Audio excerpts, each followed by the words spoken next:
In this video, I'm going to be showing you how to grow okra in your garden.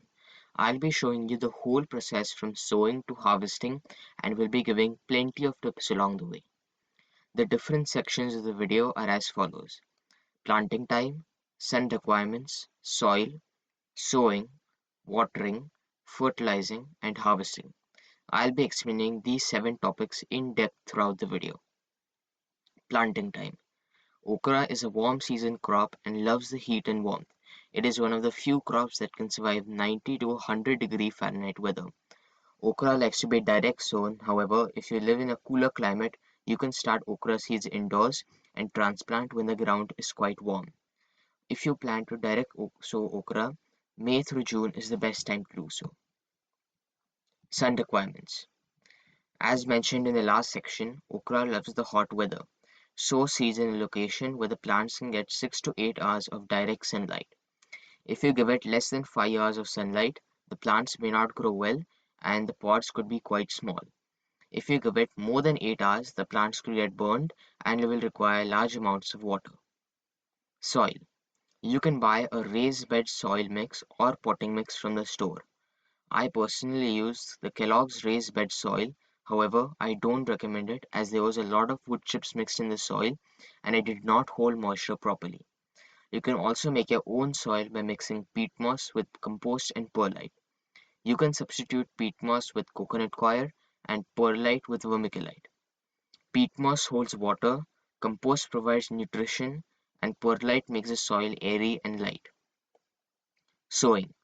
Sow okra seeds from May to June when the weather is quite warm. Sow the seeds half to 1 inch deep and 6 to 8 inches wide. You can also soak the okra seeds overnight. This improves germination speed and might increase the rate of germination by a little, however, it is not necessary. Watering. Because okra likes to be grown in the heat of the summer, it also requires quite a lot of water. Water the plants when the top few inches of the soil dries up. A good rule of thumb would be every 2 to 3 days, however, this depends on your climate. Fertilizing. I recommend adding a few handfuls of organic slow release fertilizer when first planting. Another good option is compost or manure. When the plant is young and before it starts flowering, give it fish emulsion or seaweed fertilizer, as those fertilizers are high in nitrogen, which promotes leaf growth. However, when the plant is flowering and producing pods, stop giving it fish emulsion or seaweed, as if it gets too much nitrogen, the plants will produce less okra pods and more leaves. Add bone meal for a boost of phosphorus and potassium in the soil. These two nutrients are needed by plants for good root and fruit production. Add bone meal to the soil a few weeks before flowering.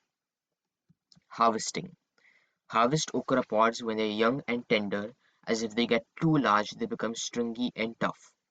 Okra pods grow rapidly after flowering, so check your plants regularly as they can quickly become too mature and stringy. The next few clips are of me harvesting okra pods. Try to harvest them around the same size as mine were. They tasted great and the seeds weren't too big either. Growing okra is something anybody can do, and I hope this video gave you how to do so. If you found it helpful, please subscribe and hit the like button. Thanks for watching my video, and I'll see you next time.